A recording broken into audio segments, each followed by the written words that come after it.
예레미야 7장 1절로부터 15절까지 말씀 중심으로 길과 행위를 바르게 하라 제목과 함께 하나님 말씀 함께 상고하겠습니다. 계속되는 하나님께서는 예레미야에게 우리의 잘못된 신앙을 고발하게 하시고 깨우치시며 돌아오라고 말씀하십니다. 개혁된 교회는 날마다 개혁되어야 된다. 이 종교개혁의 슬로건 중에 하나입니다. 우리는 혁명을 일으킨 단체가 아니라 하나님 말씀으로 다시 돌아간, 말씀을 회복한 그런 종교입니다.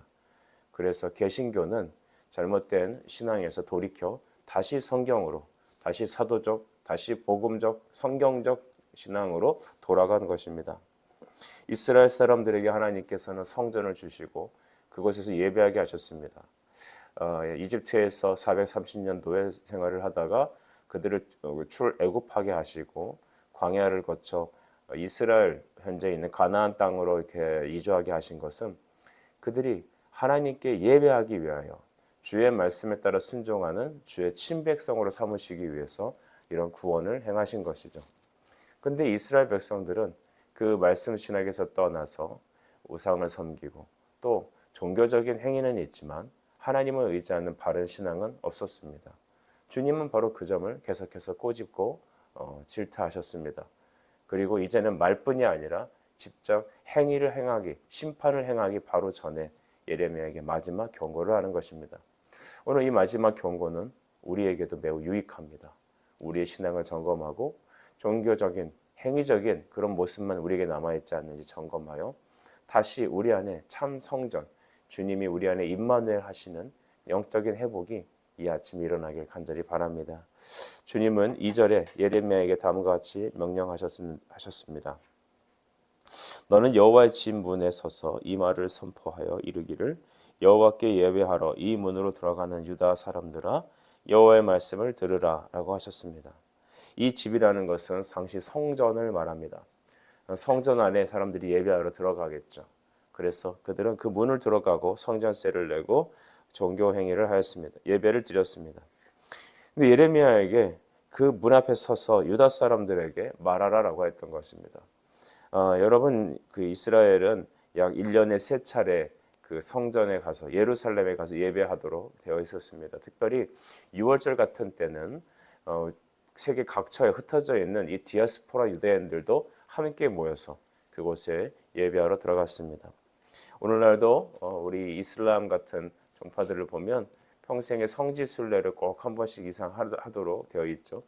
그걸 보게 되면 그들이 메카를 향하여서 나아가듯이 이스라엘도 여러분 예루살렘에 있는 성전을 향하여 다들 예배하러 모였던 것입니다. 예배하는 것은 좋은 것이죠. 하나님을 향해 말씀에 순종하여 절기를 지키는 건 매우 유익한 것이었습니다. 하지만 그들이 그 절기만 행했지 그들의 마음은 하나님께 있지 않았던 것입니다. 이 문에 들어가서 유다 사람들 여호와의 말씀을 들으라라고 했습니다. 하나님은 할 수 있는 대로 많은 사람들을 상대하여 하나님이 정해 주신 이 진리의 말씀을 전하라고 예레미야에게 말했던 것입니다. 하나님 말씀은 이렇게 자기 중심이 아닌 이젠 열방을 향하여 내가 만나는 모든 사람들을 향하게 되어 있습니다. 그 메시지는 무엇입니까? 예레미야에게 무슨 말을 하라고 하신 것이죠? 3절에 보면 만군의 여호와 이스라엘의 하나님께서 이와 같이 말씀하시되 너희 길과 행위를 바르게 하라라고 하셨습니다. 길과 행위를 바르게 하라. 길은 인생길이고 신앙의 태도고 또한 바르게 하라는 것은 여러분 착하게 하라가 아니라 말씀대로 하라 이렇게 말씀할 수 있겠습니다. 하나님이 보시기에 바르게 하라. 이 바르다라는 것은 토부, 선하게 하라는 말과도 여러분 바꿔 쓸 수 있겠죠.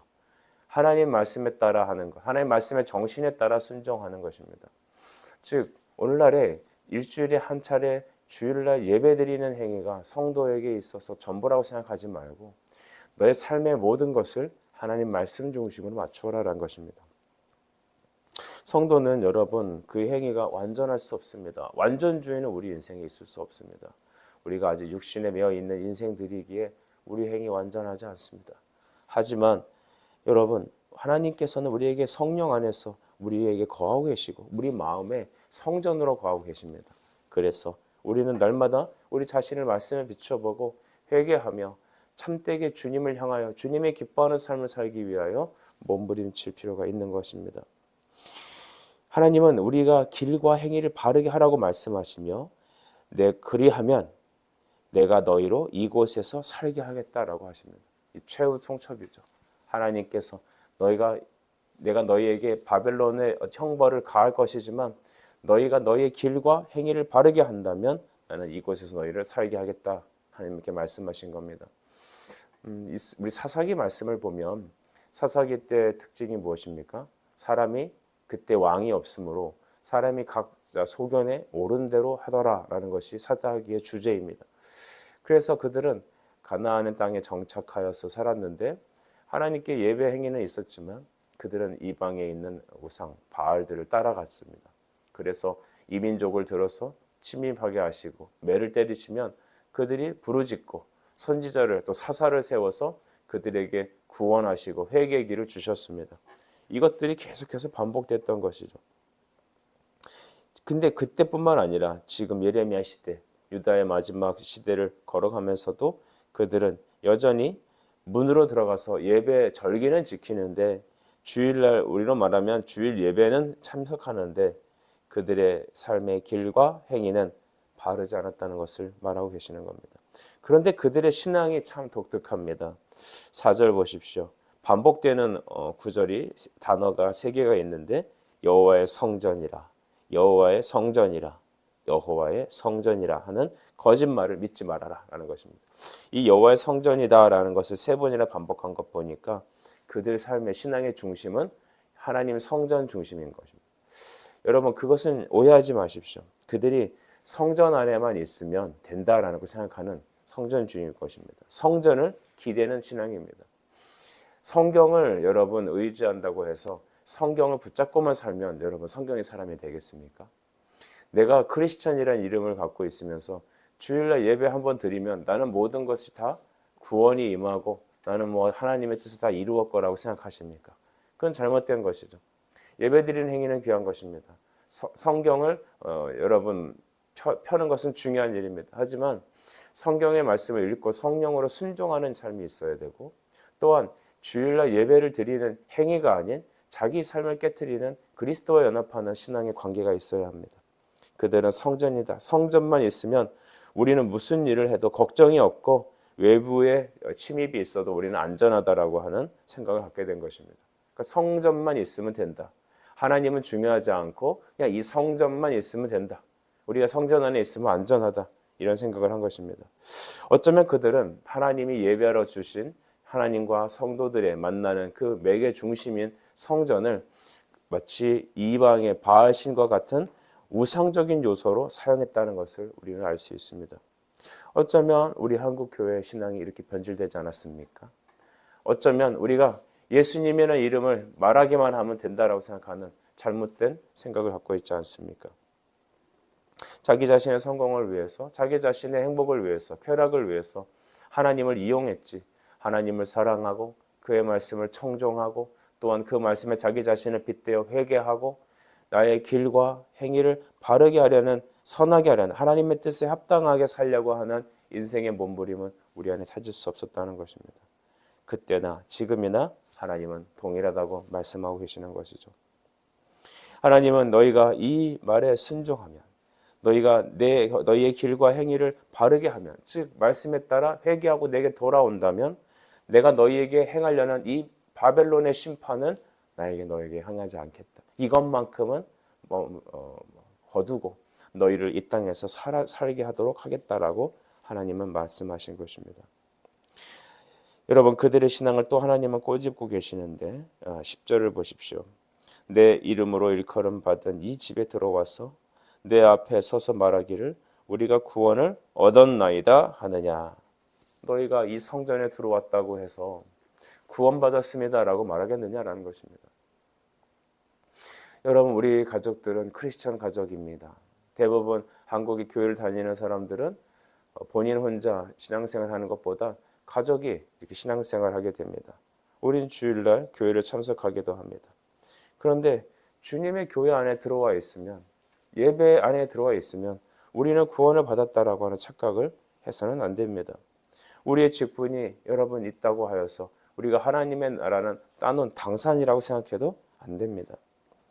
우리가 구원을 얻었습니다. 그러니 이제는 몇 가지 우리가 행위를 행했으니, 우리로 말하면 우리가 예배를 드렸고 헌금을 했으니 우리는 이제 나머지 인생은 내 마음대로, 또 내 인생은 하나님의 구원에 맡아놓은 것이다라고 생각하는 얄팍한 신앙에서 우리는 벗어나야 된다고 하는 것입니다. 11절의 말씀을 보셔도 내 이름으로 일컬음 받은 이 집에 너희 눈에는 도둑의 소굴로 보이느냐라고 했습니다.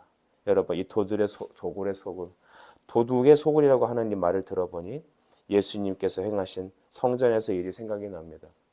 예수님은 노건을 취하셔서 그 성전에서 장사하는 사람들을 들러엎고 그들에게 노하셨습니다. 내리치셨습니다. 그러면서 하시는 말씀이 너희가 하나님의 이 성전을 도둑의 소굴로 여겼다라고 말씀하시죠. 왜 그러냐면 예수님 시대 때 여러분, 그들은 바로 이 성전 앞에, 즉 이방인의 뜰이라고 하는 그곳에 장사치들을 배치하였습니다. 그것은 처음에는 그렇게 하려고 했던 것이 아니었겠죠. 먼 곳에서 오는 그 이제 예배드리러 오는 사람들이 각자 이렇게 제물을 들고 왔는데 그 문을 통과하기 전에 제사장은 제물의 상태를 확인하게 하였습니다. 그래서 이것이 성경에 말한 대로, 율법에 말한 대로 흠이나 점과 티가 없는지를 봐서 그거를 합격 여부를 결정해서 하나님께 예배를 드리도록 했습니다. 그런데 이 제물이 아무리 온전하여도 여러분, 사람이라는 것이 장사 속에 들어가면 그것을 이제 태짜 놓기 마련이죠. 그러면 어떻게 됩니까? 예배는 드려야 되는데 제물은 태짜를 맞고 결국 돈을 주고 사야 됐던 것입니다. 우리도 왜 여름에 바캉스 철이 되면 그 물놀이 지역이라든지 그런 놀이 지역에 가게 되면 자릿세도 있고 또 물건도 평소보다 몇 배 이상 받지 않습니까? 그처럼 유대인들도 장사치들을 그 성전 앞에 편리함을 위해서 그 앞에다가 이렇게 양이라든지 이런 재물을 깔아놓고 몇 배의 이득을 취하면서 그들은 폭리를 취했습니다. 그거를 또 눈 감아주기 위해서 대제사장이라든가 또 이런 사람들이 또 결탁이 되어 있겠죠. 뇌물을 받고 또 거기서 장사하는 사람들은 장사를 하고 알면서도 몇 배의 값을 치르면서도 그들은 울며 겨자 먹기로 재물을 샀고 또한 그들 역시도 의례껏 해는 것으로 생각을 하고 값을 내고 지불하고 성전에서 예배 행위를 했던 것입니다. 그리고 나서는 그들은 길과 행위는 하나님께서 기뻐하시는 삶과 전혀 달랐던 것입니다. 여러분, 이 잘못된 예배가 바로 예수님 당시에 있던 성전의 예배의 태도였습니다. 하나님은 바로 이방인들이 와서 기도하며 하나님의 말씀을 듣고 거룩한 뜻으로 주님께 예배하러 나가는 이 십자가의 피제사가 이루어질 성전을 그들은 장사의 처소로 도둑의 소굴로 만든 것을 분노하셔서 예수님은 그곳을 바로 채찍으로 엎으셨던 것입니다. 오늘 당시에 있는 예레미야 시대에도 그들은 종교적인 행위는 있지만 그들의 길과 행위는 잘못되었으며 그들은 성전을 그저 자기의 출세의 도구로, 안전의 도구로만 생각했던 것입니다. 내가 몇 가지 의식만 행하면 하나님께 용서를 받았고 나는 구원을 받았으니 나는 이제는 깨끗하다. 여러분, 이러한 생각들이, 잘못된 생각들이 지금도 팽배한 것 같습니다. 하나님은 이러한 성전을 잘못 이용하는 그들을 보고선 바로 실로의 예를 놓고 하나님은 꼬집고 계시죠. 12절을 보십시오. 너희는 내가 처음으로 내 이름을 둔 처소 실로에 가서 내 백성 이스라엘의 악에 대하여 내가 어떻게 행하였는지를 보라 라고 말씀하십니다. 내 이름을 둔 처소 실로에 가서 내 백성 이스라엘의 악에 대하여 라고 말하십니다. 이 실로는 어떤 것이냐 하면 이스라엘 백성들이 이 가나안에 들어와서 정착하여 살았을 때 처음으로 성전이 세워지기 전인 성소가 있던 곳이라고 합니다. 그리고 이 실로에서는 블레셋에 의해서 여러분 그들이 전쟁을 할 때 사무엘상에 보게 되면 법궤를 빼앗기는 적이 있었죠. 바로 이곳에서 그런 일들이 일어났습니다. 그들은 전쟁을 나갈 때 이 법궤만 있으면 하나님이 우리와 함께 한다고 생각을 해갖고 법궤를 들고 나가 싸웠던 것입니다. 그런데 법궤를 의지하면 승리하는 것이 아니라 하나님을 의지해야지 되는 것입니다. 마찬가지로 성전을 여러분 예배를 들어가면 다 구원받는 게 아니라 성전에 계신 하나님을 의지해야 되는 겁니다. 주님은 십계명에 말씀하시기를 내 이름을 망령되이 일컫지 말라라고 하셨죠. 이 망령되이 일컫는다는 말이 뭐냐 하면 바르게 사용하라는 의미입니다. 우리는 하나님을 바르게 이용하고 있습니까? 우리는 하나님을 바르게 섬기고 예배하고 있습니까? 우리는 예배를 잘못 이용하고 예수님의 이름을 잘못 사용하고 있지는 않습니까? 오늘 말씀을 정리하고자 합니다. 하나님께서 원하시는 것은 여러분 성전을 기대는 것이 아니라 바로 성전의 주인이신 하나님을 바로 믿고 따르기를 원하신 것입니다. 그 주님이 원하는 것은 우리의 길과 행위를 바르게 하라. 삶을 통하여 하나님 말씀을 따라 바르게 주님이 원하시는 주님께서 요구하시는 그 말씀대로 순종하라는 것입니다. 우리 입장에서 물질적으로, 세속적으로, 쾌락적으로 우리는 하나님을 이해해서는 안 됩니다. 하나님의 성전, 하나님의 예배를 드리기만 하면 나는 구원이 정해졌다라는 잘못된 생각도 버려야 합니다. 회개만 하면 된다고 생각하는 그런 잘못된 신앙도 우리는 고쳐져야 합니다. 말씀 중심이라는 것은 그 말씀의 주인이신 하나님 앞에 나아가 참되게 회개하고 그와 연합하고 바른 신앙을 가질 것을 그리고 바른 삶을 살아갈 것을 주님은 요청하고 계십니다. 이 모든 말씀 앞에 성도들과 목회자 모든 사람이 이 말씀 앞에 회개하고 순종해야겠습니다. 에브라임 자손을 쫓아낸 것 같이 15절에 너희도 내 앞에서 쫓아낼 것이다. 하나님께서 에브라임은 북이스라엘을 망하게 하신 것처럼 이제 너도 그렇게 하겠다는 것입니다. 이 말씀에 돌아오면 그들은 그 땅에 살 수 있었습니다. 하지만 그들은 끝까지 그 말을 듣고도 듣지 못하고 보아도 그들은 보지 못하였습니다. 결국 바벨론의 심판으로 나라는 망하게 되죠. 오늘을 살아가는 성도들에게도 하나님은 이것을 명령하십니다. 성전만을 기대는 것이 아니다. 성전만 있으면 된다라고 하는 생각이 아니라 그 안에 계신 하나님을 참되게 예배하라. 그와 함께 바르게 연합하라. 그리고 주님이 원하시는 인생의 길, 신앙의 길, 그리고 바른 하나님께서 원하시는 기뻐하시는 삶으로 순종하며 걸어가라. 이 아침에 우리의 삶이 그렇게 되어지길 간절히 축복합니다. 기도하겠습니다.